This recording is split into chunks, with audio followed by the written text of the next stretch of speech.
Actually po, yung mga theologians, ito po ay ipinupunto po nila na nagawa po ng Panginoong Jesus na i-empty po ang kanyang sarili.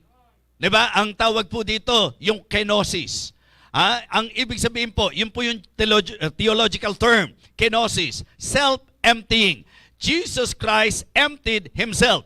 And the manifestation is very clear dito po sa sinabi ni Apostol Pablo na ang sabi po, let this mind be in you, which was also in Christ Jesus, who being in the form of God.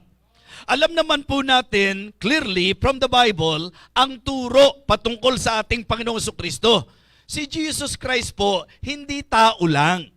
Siya po ay Diyos na nagkatawang tao. Nung pong turuan ni Apostol Pablo at hamunin ni Apostol Pablo ang mga mananampalataya dito sa Pilipos, ang kanya pong ipinuntong halimbawa ng kapakumbabaan ay ang ating Panginoon. At paano po na-emphasize yung tindi ng humility ng Panginoon?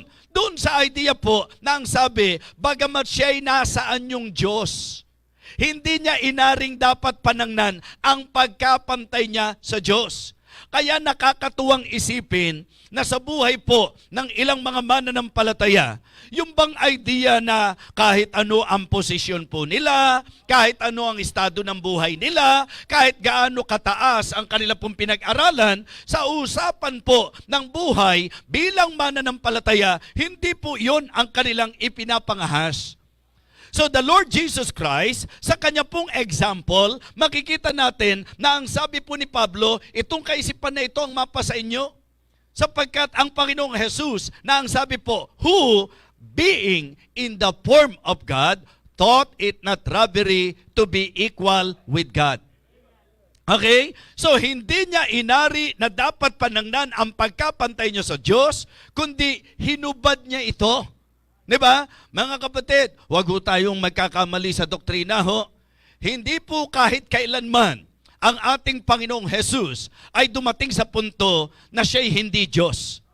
Because we believe na siya po ay 100% God. Amen? And also 100% human. Hindi po siya 50-50, mga kapatid. Pagka ho 50-50, delikado po yan. Hindi po siya 50% human and 50% God. No, He is 100% God and 100% human. Ngayon, meron po siyempreng mga pilosopo na gusto pong debatihin po tayo patungkol sa katuruang ito. Pero alam nyo po, wala pong paliwanag na makasasapat na ang gagamitin nating pagpapaliwanag kaisipan ng tao because ang ating pong finite mind ay hindi po kayang abutin yung infinite God. The only thing na dapat sa atin ay panghawakan kung ano po ang sinabi ng Panginoon, kung ano po ang sinabi ng Biblia. Kaya nga po, ang sabi po, hinubad eh. Di ibig sabihin, kung hinubad, nawala sa Kanya. Dapat maintindihan nyo po na ang hinubad po dito, yung kalwalhatian. Diba? Na bagamat siya po'y Diyos, hindi po niya ginamit yung pong kalagayang Diyos, mga kapatid. Bakit? Sapagkat may misyon. May purpose na kailangang i-accomplish. But the point that I would like all of you to see in this message, kung papaano po na ipinakita po ni Apostle Paul that in the example of our Lord Jesus Christ, meron pong mensahe na dapat maintindihan nating lahat. At ang unang punto po ay ang tinatawag nating selflessness. Ang ikinasisira, ang ikinababagsak, ang hindi po ikinaayos ng gawain ng Panginoon kapag ka po ang mga members, kapag ka ang mga professing believers, kapag ka yung nagsasabing mananampalataya po, ay masasabi po natin na kung saan puno ng sarili. Nasaktan ako. Hindi ko nagustuhan ang sinabi niya sa akin. Hindi ko gusto ang ginawa niya sa akin. Na-offend ako. Di ba? Lagi pong nakasentro yan sa sarili. So dito po, yun ang itinuturo ni Apostol Pablo sa kanila. Ang ibig sabihin, dapat magkaroon tayo ng kaisahan ng pag-iisip, ng pag-ibig sa isa't isa, na wag nating isipin na higit tayo kaysa sa iba, wag natin pong hayaan na manaig po ang mga pagkakabahabahagi, ang pagkakasiraan, ang kanya-kanya, mga kapatid. At para mangyari yan, matuto po tayong mamatay at mawala sa sarili. Amen? Mawala sa sarili? Hindi ba delikado yung pastor, yung nawala sa sarili? Ang ibig sabihin po natin dito, mga kapatid, katulad po nung sinasabi ni Apostol Pablo na talagang itinuro ng Panginoon. We can say that the Apostle Paul, the reason why he's very confident in encouraging the people to follow him, because the Apostle Paul, no doubt, ang kanyang sinunod, Panginoon. Amen? O katulad po halimbawa, paano po ba i-apply ng tao yung tinatawag nating self-emptying? Paano po ba, mga kapatid, na magagawa po natin yung selflessness na katulad ng ating Panginoon, na bagamat siya'y Diyos, mga kapatid, hindi niya inari na dapat panangnan ang pagkapantay niya sa Diyos, kundi hinubad po niya ito, mga kapatid. At nag-anyong alipin, nakipantay sa tao, nag-anyong alipin. Mga kapatid, completely, hindi no makikita na isinentro niya sa kanyang sarili ang kanyang ang buhay, mga kapatid, na dapat maintindihan natin bilang mga Kristiyano. Kaya si Apostol Pablo po, napakaganda na siya, maraming beses, yun po ang ipinakita niya. Diba? Yun po ang example din na ipinakita ni Apostol Pablo. Kasi dito po sa verse number 4, kaya niya ipinasok po yan. Sa verse number 4, ang sabi po, look not every man on his own things, but every man also on the things of others. Kumbaga, dahil ang naturalesa natin, una sarili, bida sarili, mahal ang sarili, kaya kadalasan, dyan tayo tinitirada ng kaaway. Kaya kapag ka po sarili na ang naging problema, hindi na po nakapagtataka, mga kapatid, na talagang tayo po ay matuluyan, sapagkat iyon po ang masasabi po nating strategy ni Satan, na ang gusto po niya, bumida ka sa sarili mo, ikaw ang sumentro, mga kapatid.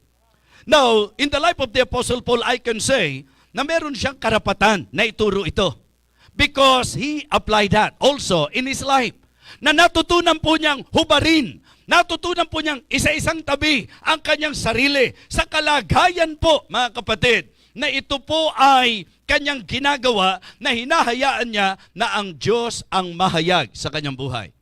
Halimbawa lang po, ilan yung mga talatang alam natin. Okay? Galatians 2:2, 2:20. Galatians chapter 2 and verse 20. Anong sabi po? I am crucified with Christ. Nevertheless, I live. Yet not I, but Christ liveth in me. And the life which I now live in the flesh, I live by the faith of the Son of God, who loved me and gave Himself for me. Pansinin niyo po na sa talatang yan, ilan ang pagbabanggit sa sarili at kung paano binanggit ang sarili. Una, I am crucified with Christ. Pangalawa, nevertheless, I live. Yet not I, but Christ liveth in me. And the life which I now live in the flesh, I live by the faith of the Son of God, who loved me and gave Himself for me. Matutunan nating ilagay ang sarili natin sa tamang kalalagyan. At kung tayo po ay mga Kristiyano, the best pattern ever is our Lord Jesus Christ. Kaya kung papanong ang Panginoon, Diyos po siya, nagawa niya po na isang tabi ang luwalhati ng isang Diyos. Ang tanong ko po, tayo, sino ba sa atin ang masasabi nating alangan na bumaba? Sino po sa atin ang magiging makatwiran na hindi po bumaba? Samantalang siya po, Diyos na niluluwalhati. Kasi pag ito po natutunan natin, matututunan po natin yung forbearing one another, forgiving one another, fellowshipping one another, because we are not focused on ourselves. Diba? We're not focusing doon sa pangsarili po natin. Mga kapatid, mga minamahal, gusto ko pong sabihin sa inyo na si Apostol Pablo, ang ihemplong ipinakita niya ay ang pattern na nakita niya sa ating Panginoong Hesukristo. 1 Corinthians chapter 9. 1 Corinthians chapter 9 and verse number 27.